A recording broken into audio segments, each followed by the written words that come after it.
Bertemu kembali dalam cerita di mana hari ini sebenarnya Jabatan Perangkaan Malaysia DOSM mengadakan majlis pelancaran survey pendapatan, perbelanjaan, isi rumah dan kemudahan asas bagi tahun 2022 dan kita nak memahami apa signifikan di sebalik survey ini dan apa bezanya survey ini dilakukan dengan bantuan umum yang telah pun dilakukan pada tahun 2020. Dan untuk kita mendapatkan perincian lanjut berkenaan dengan survey ini, kita bersama dengan Datuk Seri Dr. Muhammad Uzir Mahidin, Ketua Perangkawan Malaysia. Datuk Seri, terima kasih kerana sudi bersama dengan Esro Awani. Pertama sekali kita nak memahami dari segi survey ini, Datuk Seri, mungkin boleh ceritakan mengapa survey ini dijalankan dan apakah signifikan di sebalik pelaksanaan survey ini, Datuk Seri?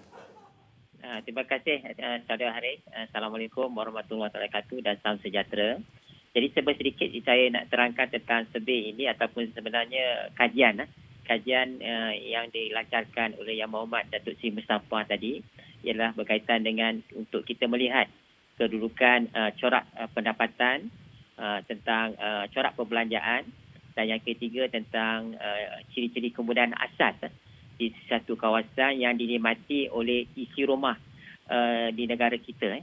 Jadi untuk makluman, survey ini adalah survey yang berkala yang dilaksanakan oleh Jabatan Perangkaan Malaysia dan pastinya seluruh penduduk negara Malaysia mengingati bahawa Jabatan Perangkaan baru saja menyelesaikan pelaksanaan banci penduduk dan perumahan.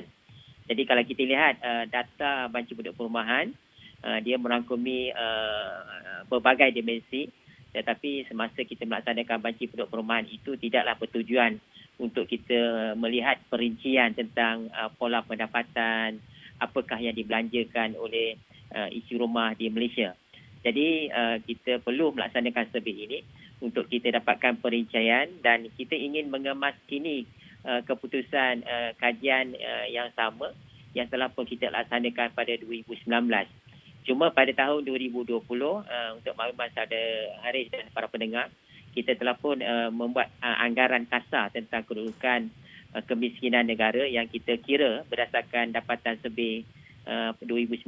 Kalau kita lihat, pada 2019 kita ada sebanyak 405,000. Kalau kita campurkan satu isi rumah, ada lebih kurang 4 orang, hampir 2 juta berada di dalam keadaan kategori miskin, iaitu 5.6%.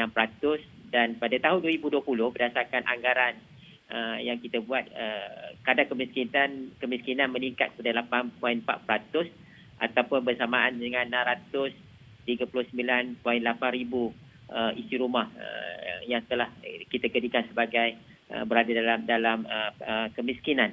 Ini adalah impak daripada malapetaka ataupun apa yang berlaku di negara kita, iaitu disebabkan oleh ancaman COVID-19.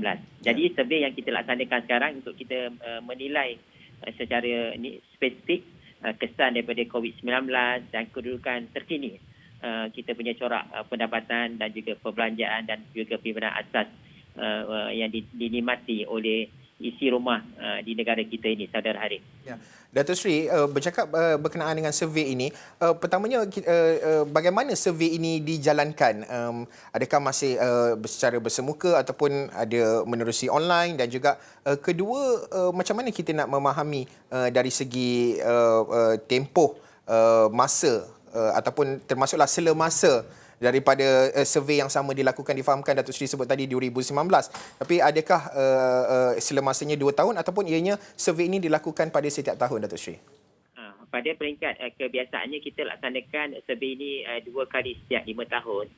Tetapi untuk tahun 2020 kita dapati ataupun tahun 2021 sepatutnya survey ini dilaksanakan 2021, tetapi kerana negara kita menghadapi ancaman COVID-19, jadi kita tangguhkan kepada tahun ini 2022. Jadi survey ini dilaksanakan dalam tempoh 12 bulan. Jadi bermula bulan Januari ini dan akan berakhir pada bulan Disember. Ia meliputi isi rumah yang terpilih di seluruh negara, dan data-data yang kita akan hasilkan nanti akan mencerminkan corak pendapatan, perbelanjaan dan kemudahan asas bagi setiap daerah di seluruh negara. Dan kita tahu kedudukan bilangan daerah-daerah yang kita ada adalah 160 daerah. Jadi kita jangkakan laporan ini akan kita keluarkan pada suku kedua pada tahun 2023 nanti. Jadi saya jangka kita ingin menilai, melihat terutamanya dalam fasa pelaksanaan Rancangan Malaysia Kod 12 ini, kedudukan terkini corak taburan pendapatan, dan kita biasa tengah sinonim dengan kedudukan pendapatan di top 20, M40, P40, dan kita juga telah ada kedudukan pendapatan mengikut skala kelas 10% pun ada.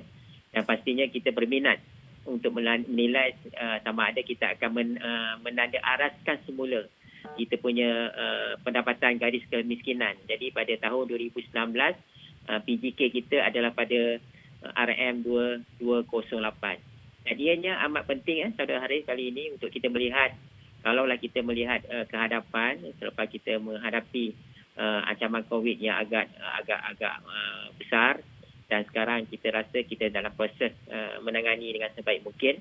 Bagaimanakah corak pemulihan ekonomi dan juga sosial kita pada tahun 2022 dan pada tahun-tahun yang akan mendatang.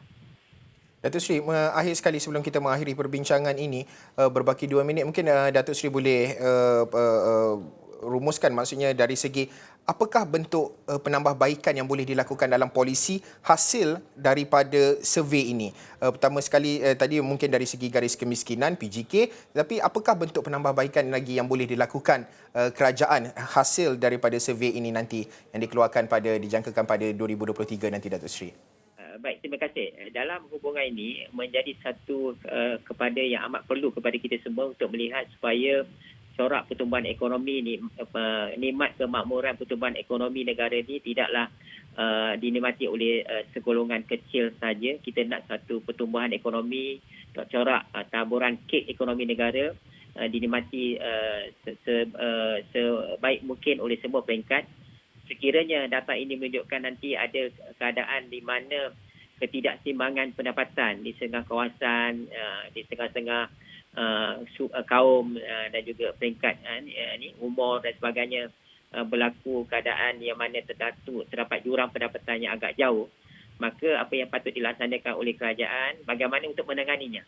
Dan kita amat yakin kita ingin supaya ketidakseimbangan pendapatan yang berlaku dapat kita kurangkan untuk membolehkan well-being ataupun kebajikan seluruh penduduk negara kita dapat berjalan dengan baik.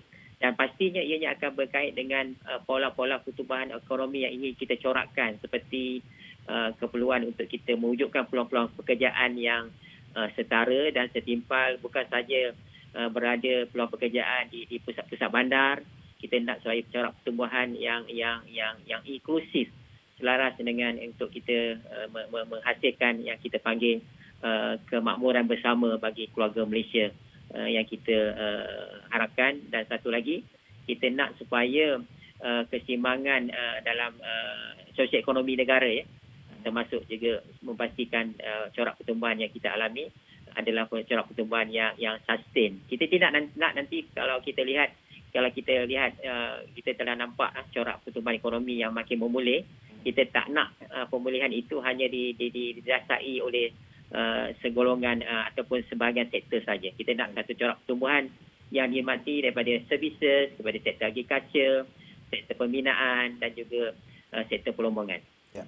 Baik, terima kasih Datuk Seri Dr. Muhammad Uzir Mahidin, Ketua Perangkawan Malaysia, mengulas berkenaan dengan survey pendapatan perbelanjaan isi rumah dan kemudahan asas yang dilancarkan hari ini, dan keputusan ataupun hasil survey itu, dapatan itu akan dimaklumkan pada sekitar suku pertama pada 2023 nanti. Dan pastinya Isra Awani akan terus membawakan perkembangan lanjut berkenaan dengan survey-survey ini, cukup penting dalam membawa perubahan dan juga merangka polisi yang terbaik kepada rakyat Malaysia. Dan sekian sahaja cerita untuk waktu ini. Saya Haris Ashraf Hasnan. Salam hormat.